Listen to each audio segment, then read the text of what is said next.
Hoje eu vou fazer um pequeno apanhado e depois crítica sobre o filme que acabou de lançar do Christopher Nolan, né? A Odisseia. Primeiramente, fazendo um apanhado histórico, é importante contextualizar. A Odisseia ela é constituída por versos que faziam parte do patrimônio oral da cultura grega.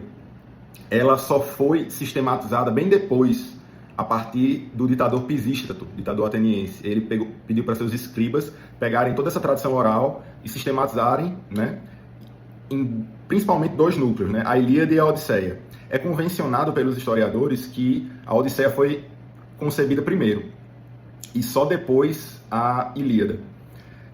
O que acontece na Odisseia está dentro do contexto da era micênica, em que haviam grandes reis, grandes impérios, e é convencionado que é o tempo desses personagens, né? Ajax, Aquiles, Menelau, Agamemnon. E também é convencionado que, mesmo tratando da era micênica, quem primeiro narrou a história, né, da queda de Troia e da vinda de Ulisses para casa, não teve experiência direta com esses acontecimentos. A história foi narrada primeiramente na Idade das Trevas grega, um período que se entende que houve uma retração da escrita, o pessoal deixou de escrever, e também houve uma retração muito grande do comércio, ou seja, as pessoas cada vez foram se isolando em comunidades menores, e isso se chamou Idade das Trevas grega. Então é muito importante perceber que quem criou a Odisseia não viveu aquilo, ela estava falando de coisas bem antigas. A história ela permite várias interpretações. Só para vocês terem uma ideia, uma interpretação clássica da Odisseia é de que o sentido metafísico da história seria justamente a travessia, o itinerário da alma para o amadurecimento. Seria a travessia dela através de várias armadilhas do instinto, da natureza, para o mundo da cultura, seria simbolizado por Ítaca, né? A casa de Ulisses. Então, a percepção é de que o lugar natural da alma seria no mundo da cultura. E, por sua vez, o Christopher Nolan, ele dá a sua própria interpretação da história, que iremos falar depois. Mas, assim, é muito válido fazer um comentário bem breve, mostrando que a Odisseia, ela foi muito importante na história da literatura ocidental. Ela revolucionou a forma como se contava a história, né? Porque grande parte dos acontecimentos, e os acontecimentos até mais interessantes, eles são narrados de memória, e não apresentados a partir da narrativa direta. Isso foi uma grande revolução. E o próprio personagem do Ulisses, né, um cara cheio de truques, mentiroso e tal, ele foi muito mais fecundo em ser usado como base para novas histórias. O personagem Aquiles, né, que é o herói imbatível, filho de Peleu. E o livro mais famoso, né, que a gente tem hoje, que é caudatário dessa história de Odisseia, é o Ulisses, do irlandês James Joyce. E é interessante que um personagem que só quer voltar para casa, ele se tornou bem mais importante culturalmente do que o Aquiles, né, que ele queria a glória eterna, que é alguma coisa bem mais ambiciosa. E agora a parte que os spoilers vão gradualmente começando. O Nolan, obviamente ele teve que fazer adaptações da história. Como existe um ditado, né, feito por um amigo meu engenheiro, não existe ganho sem perda. Quando você vai transpor uma obra literária para o cinema, você vai perder coisas e ganhar coisas. E com o Nolan não poderia ser diferente. Qual é o objetivo do Christopher Nolan? É de tornar um poema escrito milhares de anos atrás mais acessível para o homem contemporâneo. E aí ele vai se valer de certas coisas. Por exemplo, dentro da história, os deuses eles vão agir de forma mais indireta. Possivelmente para que o homem moderno ele assista esse filme e não quebre a expectativa dele de verossimilhança. Ele cria um Ulisses em conflito interno, que por vezes ele nem tem certeza se quer realmente voltar para sua casa, e ele precisa se deixar levar pelo acaso para finalmente chegar a Ítaca. E assim, com todo respeito, são ideias narrativas que se fundamentam em conceitos modernos.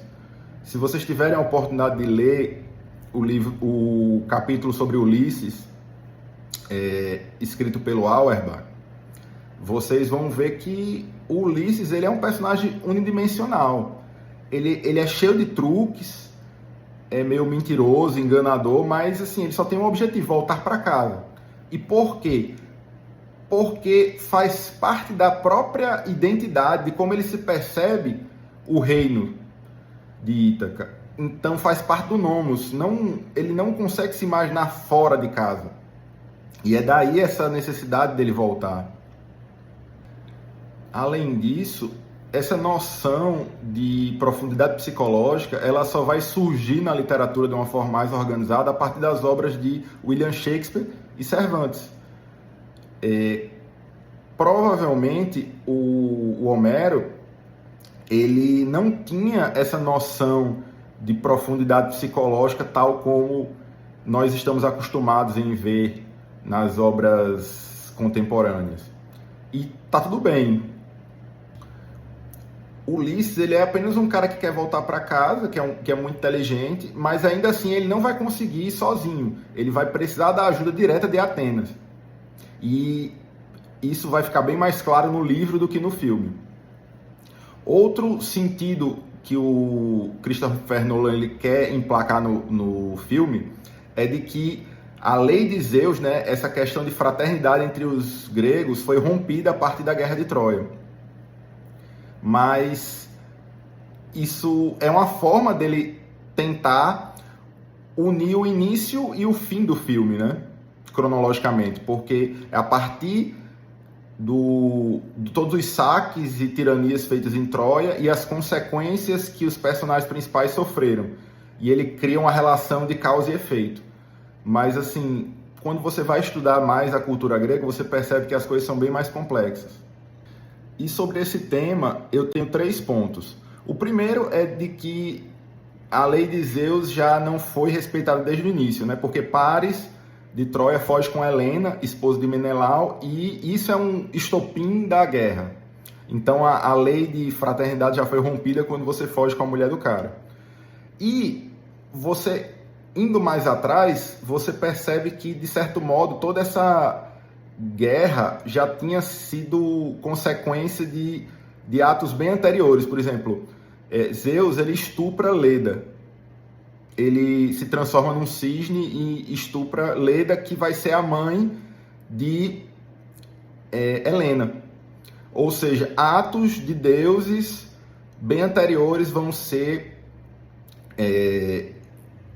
o que permite que essas tragédias aconteçam. E isso perpassa todas as histórias gregas. Eu até recomendo o poema Leda e o Cisne, que é um poema belíssimo, do William Butler Yeats. O terceiro e o melhor exemplo é o de Agamenon, né? o grande rei de Argos. Como é que Agamenon, a partir da sua sede de poder, saqueia Troia e por isso ele é punido com a morte? Na verdade, o Agamenon ele é filho de Atreu. E Atreu, ele tem uma vingança com seu irmão e acaba matando toda a prole do irmão. Então, de certo modo, o que acontece com Agamenon faz parte de uma vingança do destino contra a sua família, né? Porque o pai dele cometeu um grande crime e, por tabela, ele vai ser punido também. Isso é uma coisa que acontece nas histórias. E se você quiser voltar mais ainda, Atreu, pai de Agamenon, ele é descendente de Tântalo. Tântalo, ele é aquele cara maluco que fez um banquete com carne humana e serviu aos deuses. E os deuses, por sua vez, eles amaldiçoaram toda a descendência de Tântalo, que pega Atreu e, por tabela, também Agamenon. Então, percebam que isso é uma coisa muito complexa. Agora, sim, eu não estou culpando o Christopher Nolan de forma alguma. Por quê? Porque todas essas questões você não pode abordar num filme só, mesmo que o filme tenha 3 horas. Então ele tentou unir o início e o fim da maneira que ele achou que fazia mais senso. chegando ao final, se vocês me perguntarem, o que é que você acha do filme, A Odisseia? É bom? Vale a pena? Eu disse, vale a pena. Realmente é um filme de ação bem feito, dá para se divertir. E com relação a ele, eu só teria duas ressalvas principais. Porque a primeira é de que uma das passagens mais importantes na história, para mim, foi o reencontro emocionante entre o porqueiro Eumeu e Ulisses. E eu acho que essa parte foi muito mal aproveitada.